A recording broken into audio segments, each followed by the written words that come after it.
दूर से देखने में ज्यादातर मामलों में आज दलितों का आरक्षण की जरूरत मालूम नहीं होती। उन्होंने 26 जुलाई 1902 में अपने रियासत कोल्हापुर में सरकारी नौकरी में 50% आरक्षण देने का ऐतिहासिक आदेश दिया। बहुत अच्छा उदाहरण हमें 1910 को देखने मिलता है, जब लॉर्ड हार्डिंगे जो इंडिया के वॉइस रहे थे, उन्होंने डिसाइड किया कि पब्लिक सर्विस को फिल किया जाएगा ओपन कॉम्पिटिशन एग्जाम के द्वारा। उस बच्चे को सिर्फ आरक्षण के कारण चुन लिया गया। क्या कभी उन लोगों ने अपने घर परिवार या फिर आसपास के उन्हीं लोगों से डिस्कस किया है कि ऐसा क्या गलत हुआ था इनके साथ कि इन्हें समाज में खड़े करने के लिए आरक्षण देना पड़ा? वर्तमान के कास्ट सिस्टम में हम जो SC ST अनुसूचित जाति अनुसूचित जनजाति शब्द जो सुनते हैं, शब्द आए कहां से? दलित और किसान आपको हर नेता के भाषण मिलेगा। किसी भी नेता का चुनावी भाषण दलित और किसान ये नाम के बिना पूरा हो ही नहीं सकता। बावजूद इसके न किसानों के आत्महत्या की संख्या में कमी आती है, न ही अनटचेबिलिटी जैसे केसेस में। अब निम्न जाति के लोगों के साथ किस हद तक जागृति की जा सकती थी, इसका एक बहुत बड़ा उदाहरण में यहाँ देखने को मिलता है, जहाँ सभी धर्म जाति और वर्ग के लोग अपने अपने वर्चस्व को स्थापित करने की जद्दोजहद में लगे हुए हैं, जहाँ किसी को इस बात से फर्क नहीं पड़ता कि हो रही घटनाएं सही है या गलत, चीजें बस उनके पक्ष में होनी चाहिए। रिजर्वेशन एक ऐसा टॉपिक है जिसके बारे में दबी आवाज में बातें हमेशा से होती आ रही है, पर खुलकर कभी इसके बारे में बातें हो ही नहीं पाती। अगर कोई डिबेट करने की भी कोशिश करता है तो डिबेट कभी पूरी नहीं हो पाती, वो डिबेट कहीं और ही चले जाता है। अब जिन्हें आरक्षण मिलता है वो तो इसके पक्ष में होते हैं, पर जिन्हें आरक्षण नहीं मिलता उनके मन में इसके प्रति आक्रोश होता है और वो हमेशा इसका विरोध करते हैं। हम हमेशा सुनते हैं कि छोटी जाति था करके खैरात में नौकरी लग गई, छोटी जाति का था करके खैरात में एडमिशन हो गया, छोटी जाति का था करके खैरात में आरक्षण मिल गया।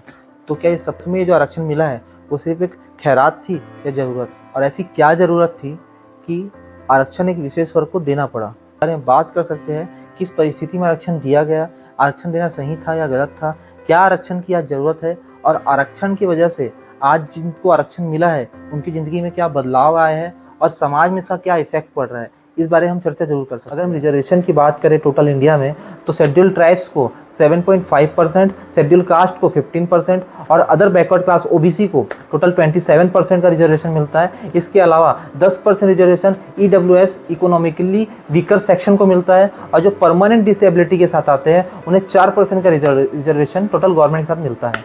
ये reservation different state wise very करता है और अलग अलग स्टेट गवर्नमेंट आबादी के अनुपात से रिजर्वेशन देती है, जिसका PDF डिस्क्रिप्शन में मिल जाएगा।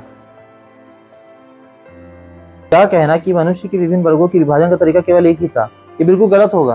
कास्ट के ओरिजिन की विभिन्न थ्योरी निकल कर आती है, और ऐसी एक थ्योरी हमें ऋग्वेद में मिलती है। के अनुसार जो ब्रह्मांड का प्रथम मनुष्य था उसने अपने आप को डिस्ट्रॉय किया था समाज की रचना करने के लिए, और उसके डिफरेंट बॉडी पार्ट्स से डिफरेंट वर्गों के लोग बने, और इसी के आधार पर लोगों का काम तय होने लगा। इसे ही फोरवर्नर सिस्टम कहा गया है। इस फोरवर्नर सिस्टम के बारे में आपने जरूर सुना होगा, और ये फोरवर्नर सिस्टम इतना फेमस कैसे हुआ इसे हम आगे देखेंगे। जिसके अनुसार उस मनुष्य के पैरों से बने शूद्र लोग, जिनका काम था बाकी तीनों वर्णों की सेवा करना और छोटे मोटे काम करना, उनके जांग या थाई से बने वैश्य लोग जो व्यापारी या ट्रेडर होते थे, उनके बाजू से बने क्षत्रिय लोग जो ताकतवर माने जाते थे इसलिए वो राज्य की रक्षा काम करते थे, उनके सर से बने ब्राह्मण लोग जो बुद्धिमान होते थे और वो समाज के शिक्षक बन गए। इन सभी के अलावा एक वर्ग ऐसा भी था जिन्हें इन चारों वर्णों में जगह नहीं मिला, और इसे ही अवर्ण कहा गया है और इसे ही दलित भी कहा गया है। शुरू से चीजें इतनी रिजिड नहीं होती थी। जो ब्राह्मण की महिलाएं थी उन्हें अनुमति थी कि वो वैश्य या फिर क्षत्रिय समाज के पुरुषों के साथ विवाह कर सकती थी, परंतु शूद्र समाज के पुरुषों के साथ विवाह करना उनके लिए वर्जित था। लेकिन शुरू से कास्ट सिस्टम बाई बर्थ नहीं होता था, कास्ट सिस्टम बाई ऑक्यूपेशन होता था। मतलब कोई भी शिक्षा प्राप्त करके समाज में ब्राह्मण बन सकता था और शिक्षा दे सकता था। महर्षि सुदर्शन और महर्षि वाल्मीकि इसके बहुत बड़े उदाहरण हैं। इसी बात को साबित करने के लिए कि किसी की जाति किसी के जन्म से नहीं उसके कर्मों से निर्धारित होती है, मर्यादा पुरुषोत्तम भगवान श्री राम ने सबरी के जूठे बेर खाए थे। भगवत गीता में भी इसका उदाहरण हमें देखने को मिलता है। अब इसका एक कारण ये भी हो सकता है कि जिस वर्ग के लोगों को जो स्किल आती थी वो अपने आने वाली पीढ़ियों को सिखाते के साथ ही अपने वर्चस्व को स्थापित करने के लिए धर्म की आड़ में अपने से छोटे वर्ग के लोगों को शिक्षा एवं दूसरे स्किल को सीखने से वंचित रखा गया। समय बीतने के साथ साथ ये चीजें और ज्यादा रिजिड होती गई, और जो कास्ट सिस्टम बाई ऑक्यूपेशन था वो कास्ट सिस्टम बाई बर्थ हो गया। होता तो आज भी ऐसा है, जो डॉक्टर है अपने बच्चों के ऊपर खूब पैसा खर्च करता है उसे डॉक्टर बनाता है, जो किसान है अपने बच्चों को किसानी सिखाता है। अगर आपका बाप पॉलिटिशियन है तो आपको टेंशन लेने की आवश्यकता ही नहीं है, आपके पास पॉलिटिक्स का रास्ता है। आपको सरकारी नौकरी में किसी बड़े पद में बैठा दिया जाएगा या तो फिर बिजनेस से फिट करा दिया जाएगा। So called nepotism. फोरवर्नर सिस्टम के फेमस होने का बहुत बड़ा श्रेय ब्रिटिशर्स को भी जाता है। ब्रिटिशर्स बस इंडिया में कास्ट सिस्टम को सिंप्लीफाई करना चाहते थे। WR कॉर्निस जिन्होंने मद्रास प्रेसिडेंसी का सेंसस सन 1871 में लिया था, उनका एक फेमस कोट है कि ये डाउटफुल है कि किसी भी पीरियड ऑफ टाइम में हिंदुओं को केवल 4 भागों में बांटा गया हो। हेनरी वाटरफील्ड के मुताबिक, जिन्होंने 1871 से 1872 तक ब्रिटिश इंडिया के सेंसस का ज्ञापन लिखा था, उन्होंने सन 1872 में पाया कि इंडिया में टोटल 3208 कास्ट रहती है, जिसमें से बंगाल में 1000 कास्ट, बॉम्बे में 140 कास्ट, नॉर्थ वेस्टर्न में 291 कास्ट, पंजाब में 19 कास्ट, उड़िया में 77 कास्ट, सेंट्रल इंडिया में टोटल 48 कास्ट रहती है। वॉरेन हेस्टिंग जो फर्स्ट गवर्नर जनरल थे बंगाल के, इंडिया के नहीं बंगाल के, उन्हें हिंदू मुस्लिम लॉ फॉर्मुलेशन के लिए 11 हिंदू पंडितों को हायर किया था, और उन 11 हिंदू पंडितों ने जो वैदिक लॉ थे उनके एप्लीकेशंस को इंप्लीमेंट करवाया। अब ये जो छुआछूत, बड़ी जाति छोटी जाति, ये होता तो पहले भी था अंग्रेजों के आने के, लेकिन अंग्रेजों के आने के बाद इन चीजों को फोर्सफुली अपर कास्ट और लोअर कास्ट के ऊपर अप्लाई कराया गया। वर्तमान के कास्ट सिस्टम में हम जो SC, ST, अनुसूचित जाति, अनुसूचित जनजाति शब्दों का प्रयोग करते हैं, ये शब्द आए कहाँ से? 1931 से 1932 में गोलमेज सम्मेलन के बाद ब्रिटिश शासकों ने समाज को सांप्रदायिकता के आधार बांटा, तो उन्होंने उस वक्त की अछूत जातियों के लिए एक अलग अनुसूची बनाई। इसे ही प्रशासनिक सुविधाओं के लिए अनुसूचित जाति कहा गया। अभी जो अनुसूचित जनजाति या फिर ST वर्ग है, इसमें उस लोगों को शामिल किया गया जिसे समाज के सर्वाधिक निचले स्तर पर देखा जाता था। इसमें जंगल से आने वाले आदिवासी, अछूत जातियां या फिर सामाजिक रूप से ऐतिहासिक बहिष्कार झेलने वाले समुदाय को जगह दी गई। संविधान के अनुच्छेद 15 के तहत शैक्षणिक संस्थान में, जबकि अनुच्छेद 16 के तहत सरकारी नौकरी में इस तबके के लोगों को आरक्षण दिया गया, जहां अनुसूचित जाति को 15%, जबकि अनुसूचित जनजाति को 7.5% का आरक्षण दिया गया, जहां राज्य सरकार आबादी के अनुपात से इसमें कम ज्यादा भी कर सकती थी। शुरुआत में आरक्षण केवल 10 वर्षों के लागू किए गए थे, यानी कि 26 जनवरी 1950 में लागू संविधान के निर्माताओं को यह विश्वास था कि 1960 आते आते SC, ST समुदाय के लोगों की स्थिति में सुधार आएगा, लेकिन ऐसा हुआ नहीं। नतीजन 1959 में 8वें संविधान संशोधन के द्वारा आरक्षण के प्रावधानों को 10 वर्षों के लिए पुनः बढ़ाया, लेकिन लगातार आरक्षण बढ़ाने के बावजूद SC, ST समुदाय के लोगों की आर्थिक एवं सामाजिक स्थिति में कुछ खास बदलाव नहीं आ पा रहा था। तब सरकार ने 1990 में 65वां संविधान संशोधन किया। इस संशोधन में सरकार ने अनुच्छेद 338 के तहत SC, ST कमीशन का गठन किया।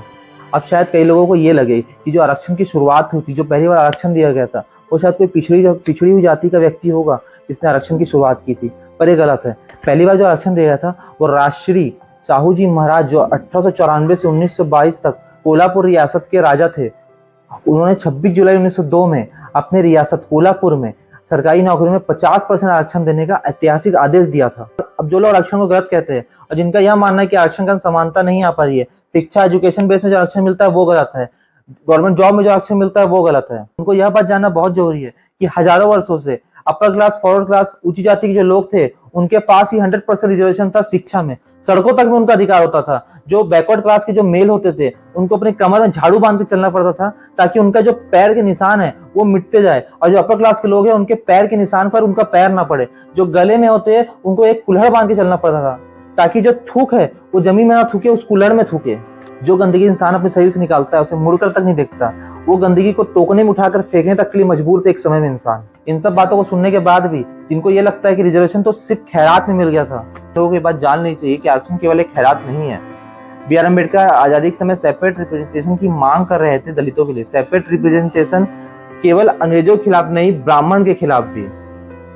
BR अम्बेडकर लोअर कास्ट को डिप्रेस्ड क्लास भी कहते थे। उन्होंने सन 1930 में नागपुर में एक प्रेस कॉन्फ्रेंस ऑर्गेनाइज कराई थी जिसमें उन्होंने ये कहा था कि डिप्रेस्ड क्लास की सेफ्टी के लिए उन्हें गवर्नमेंट और कांग्रेस दोनों से आजादी देनी पड़ेगी। और अगस्त 1932 में British prime minister Ramsay MacDonald ने उनकी इस डिमांड को स्वीकार कर ली थी और लोअर कास्ट को सेपरेट इलेक्टोरेट देने का निर्णय ले लिया था, जिसमें सभी माइनॉरिटीज जैसे Sikh, Indian Christian, Anglo Indian, European, regional group और डिप्रेस्ड कास्ट को शामिल किया गया। और जब ये बात गांधी जी को पता चली कि ब्रिटिश सरकार ने दलितों के लिए सेपरेट इलेक्टोरेट देने का निर्णय ले लिया है, तब गांधी जी ने फास्ट इनटू डेथ अमरण अनशन की घोषणा की। गांधी जी मानते थे कि सेपरेट इलेक्टोरेट से जो हिंदुज़म है वो खतरे में आ जाएगा और जो हिंदू है वो आपस में बढ़ जाएंगे। पर अंबेडकर जी भी अपने जिद में थे, लेकिन जब गांधी जी की तबीयत बिगड़ने लगी तब अंबेडकर जी के पास कोई रास्ता बचा ही नहीं। तब 24 सितंबर 1932 में उन्होंने गांधी जी से बातचीत करके एक नया रास्ता निकाला जिसे पुनः पैक्ट कहा गया। गांधी जी ने आश्वासन दिया कि सेपरेट इलेक्टोरेट तो नहीं पर ज्वाइंट रिजर्व इलेक्टोरेट में ही दलितों को ज्यादा सीट दी जा सकती। सेपरेट इलेक्टोरेट जिसमें केवल दलित लोग ही वोट दे सकेंगे। ज्वाइंट रिजर्व इलेक्टोरेट JRE, इसमें वोट तो कोई भी दे सकता था पर जो चुनाव लड़ेगा उनका दलित होना जरूरी था। पॉलिटिकल रिप्रेजेंटेशन के लिए ज्वाइंट रिजर्व इलेक्टोरेट को कंटिन्यू किया गया। 543 लोकसभा सीट में से 84 सीट SC के लिए और 47 सीट ST के लिए रिजर्व की गई। जब कॉन्स्टिट्यूशन लिखा जा रहा था तब आर्टिकल 15 और आर्टिकल 16 को कॉन्स्टिट्यूशन में जगह दी गई, जिससे स्पेशल प्रोविजन दी जा सके सोशली और एजुकेशनली बैकवर्ड क्लास को आगे बढ़ाने के लिए। अब 1990 से पहले केवल एससी और एसटी के लिए रिजर्वेशन लागू था, लेकिन 1990 से 1992 के बीच ओबीसी कास्ट के लिए भी रिजर्वेशन लागू किया गया। मंडल कमीशन रिपोर्ट के अनुसार 27% का रिजर्वेशन ओबीसी कास्ट को गवर्नमेंट जॉब में दिया गया। 2006 में एजुकेशन सेक्टर में भी रिजर्वेशन ओबीसी को दिया गया, जिसका टोटल रिजर्वेशन 49.5% का हो गया। अब समाज में कुछ पौधे ऐसे भी है, ऐसे बचकानी बातें करते हैं कि ऐसा कैसे हो सकता है, किसी समुदाय के साथ इतना छुआछूत, इतना भेदभाव कैसे किया जा सकता है, अगर ऐसा होता था तो इसका विरोध क्यों नहीं किया गया। तो ऐसे लोगों को एक उदाहरण देकर समझाया जा सकता है, जिससे आप चाहे तो इंटरनेट में सर्च भी कर सकते हैं। केरल का एक हिस्सा है श्रावणकोर आजादी के बाद केरल का हिस्सा बना। पहले ये एक साम्राज्य था। अब निम्न जाति के लोगों के साथ किस हद तक जाति की जाती थी, इसका एक बहुत बड़ा उदाहरण हमें यहाँ देखने को मिलता है। निम्न जाति के लोगों के ऊपर एक विशेष तरीके का टैक्स लगाया जाता था, जिसमें पुरुषों के ऊपर लगाया जाता था हेड टैक्स। ये हेड टैक्स पुरुषों के ऊपर तब लगाया जाता था जब पुरुष अपने सर को ऊपर देखते हुए चलते थे या फिर सीना तान कर चलते थे। अब ज्यादातर तो एक रकम होती थी। महिलाओं के ऊपर एक विशेष तरीके का टैक्स लगाया जाता था, जिसे कहते थे ब्रेस्ट टैक्स। ब्रेस्ट टैक्स महिलाओं के ऊपर तब लगता था जब महिला अपने शरीर के ऊपरी हिस्से को, मतलब अपने स्तन को ढक कर चलती थी। अब ये टैक्स केवल निम्न जाति की महिलाओं के ऊपर लगाया जाता था, ऊंची जाति की महिलाओं के ऊपर नहीं लगाया जाता था। अब सोचने में इतना गंदा लगता है, आप सोच करके देख लिए कि एक महिला जो भीड़ भरे इलाके में अपने स्तन को ढाके बिना चल रही है, उसे कितना बुरा। इसके साथ नागोली नाम की एक महिला फेमस है। एक बार ऐसा हुआ जब नागोली ने अपने शरीर के ऊपरी हिस्से को खोलकर चलने से मना कर दिया। उसने इस ब्रेस्ट टैक्स का विरोध किया। तब गांव के कुछ ग्रामीण और राज्य के कुछ सैनिक इसके घर पहुंचे टैक्स की वसूली करने के लिए। तब पहले तो नागोली ने इसका विरोध किया, पर फिर बाद में कहा कि आप रुकिए, मैं अंदर से टैक्स लेकर के आती हूँ। तो नागोली अंदर गई, अपने शरीर के एक हिस्से, अपने स्तन को काट करके अपने हाथ में लेकर के आई और उस सैनिक के हाथ में दी गई। उसने कहा ये रहा आपका टैक्स। उसने जगह में अपना दम तोड़ दिया। सोचने में कैसा लगता है, एक समाज जिसमें एक महिला को अपने शरीर के ऊपर हिस्से खोलकर चलने के लिए मजबूर किया जाता था, वहीं पर समाज की दूसरी पक्ष की महिलाओं को पूरी आजादी थी कि वो जैसे चाहे अपने शरीर को ढक करके चल सकती है, रह सकती है। एक तरफ ऐसा समाज जिसके विचारों में बस चुका था कि दलित पूर्ण रूप से अछूत होते हैं और इनका तिरस्कार करना ही धर्म है, और एक तरफ ऐसा समाज जो वर्षों से सभी समुदाय और जाति के लोगों की हीन दृष्टि और यातनाओं को झेलते हुए अपने अस्तित्व पर ही सवाल उठाने को मजबूर था, जहां जानवरों से भी ज्यादा बदतर हालत इंसानों की थी। मान लेते हैं एक ऐसी फैमिली है जिसमें माँ बाप वेल एजुकेटेड है, घर में बेसिक जरूरतों को पूरा करने में सक्षम है, जिन्हें धर्मशास्त्र के अलावा आधुनिक जीवन की भी समझ है।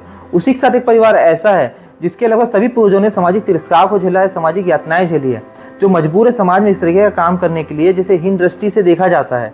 अब ऐसे में अगर इन परिवार के बच्चों के बीच किसी जॉब के लिए एग्जाम कराया जाएगा तो पहले किस बच्चे को नौकरी लगेगी? जाहिर सी बात है उस बच्चे को नौकरी लगेगी जिससे कम से कम बेसिक सुख तो अपने जीवन में मिला है।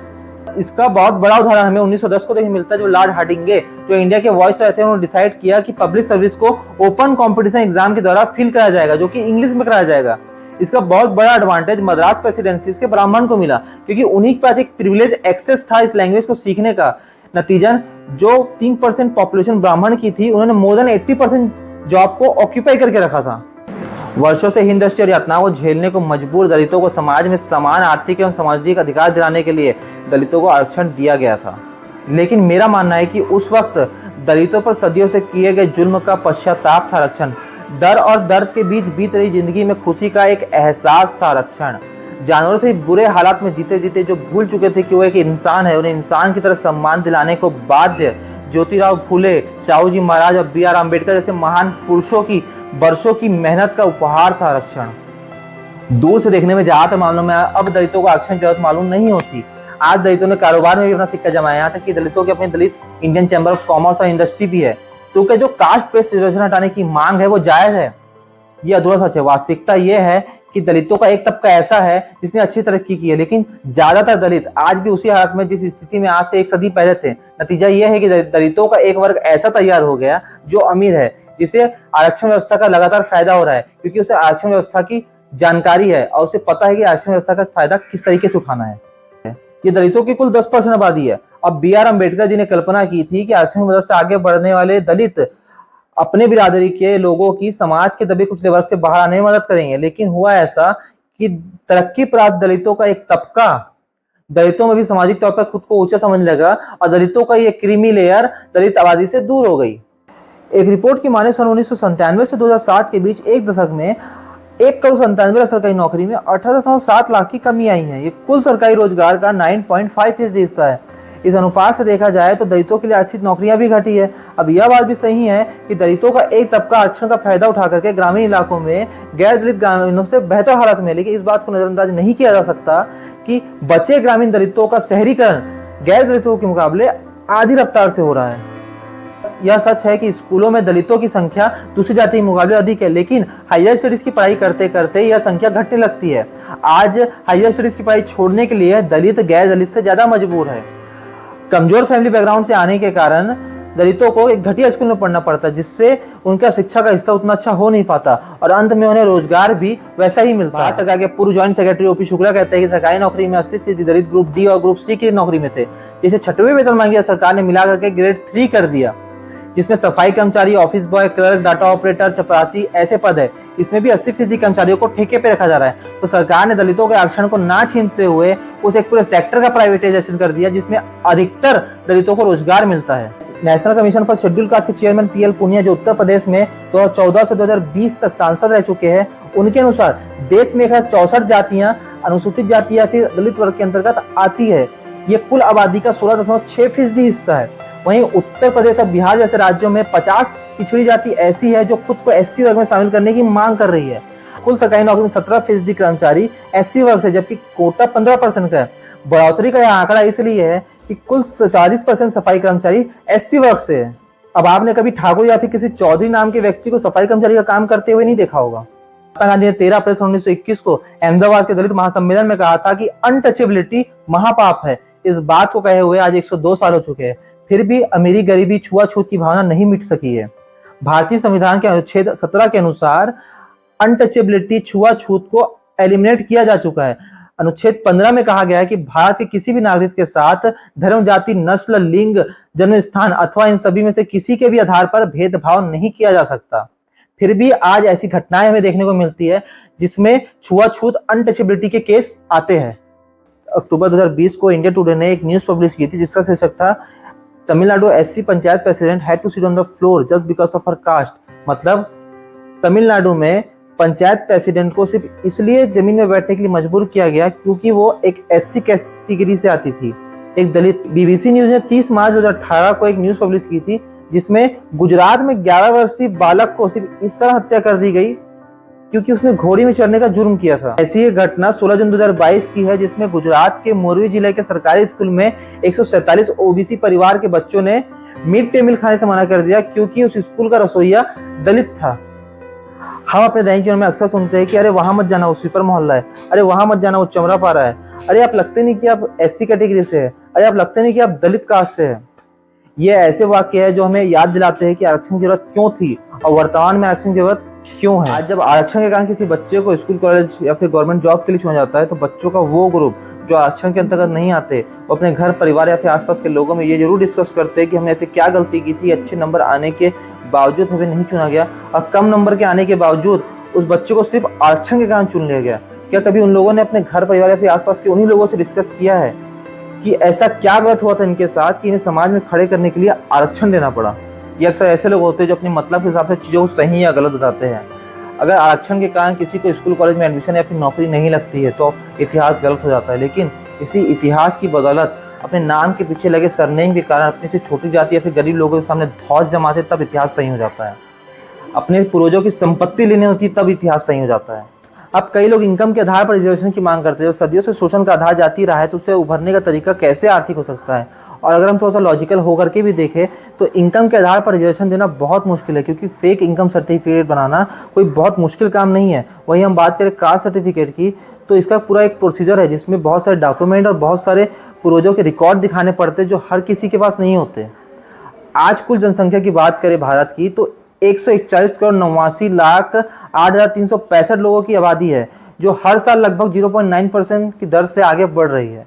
अब हर साल ये देखना है कितने लोग अमीर से गरीब हुए और कितने लोग गरीब से अमीर, ये बहुत मुश्किल काम है, बहुत चैलेंजिंग काम है। वैसे भी सरकार हर साल 2 रुपये किलो चावल जैसी बहुत सारी ऐसी स्कीम लेकर के आती है जिसका सीधा फायदा गरीबों को पहुंचता है। दलित और किसान आपको हर नेता के भाषण मिलेगा, किसी भी नेता का चुनावी भाषण दलित और किसान ये नाम के बिना पूरा हो ही नहीं सकता। बावजूद इसके न किसानों के आत्महत्या की संख्या में कमी आती है, न ही अनटचेबिलिटी जैसे केसेस में। हर राजनीतिक पार्टी में दो प्रकार के लोग होते हैं, एक जो आरक्षण का समर्थन करते हैं और एक आरक्षण का विरोध करते हैं। पर खुलकर कोई भी राजनीतिक पार्टी इसका विरोध नहीं करती, क्योंकि वो इसका अंजाम जानती है। अब मान लेते हैं कि किसी राजनीतिक पार्टी ने हिम्मत करके किसी एक वर्ग से रिजर्वेशन छीन लिया, तो इस बात को अच्छी तरीके से जानती है कि जिस वर्ग से आरक्षण छीना जाएगा उस वर्ग के लोग आजीवन उन्हें वोट नहीं देंगे। और अंत में मैं यही कहूंगा कि मानवता के उस दौर में जहां मानव समाज बदलाव को अपनाने के लिए तैयार नहीं है, जहां सभी धर्म, जाति और वर्ग के लोग अपने अपने वर्चस्व को स्थापित करने की जद्दोजहद में लगे हुए, जहां किसी को इस बात से फर्क नहीं पड़ता कि हो रही घटनाएं सही या गलत, चीजें बस उनके पक्ष में होनी चाहिए। इस पर हमारा संविधान जो बाध्य है समाज में समानता बनाए रखने और समाज के सभी नागरिकों को समान अधिकार और न्याय दिलाने के लिए। लेकिन कुछ ताकत प्राप्त सत्ताधारी लोग इस संविधान की गरिमा को अपनी जरूरत के हिसाब से शर्मसार करते आ रहे हैं। ऐसे में जवाबदारी हम लोगों की होती है कि हम ऊंच नीच और छुआछूत की दीवार को तोड़ते हुए धर्मनिरपेक्षता के साथ एक ऐसे समाज की रचना करें जहां सभी लोग खुलकर सांसें ले सके, क्योंकि यही धर्म है, यही मानव जीवन है।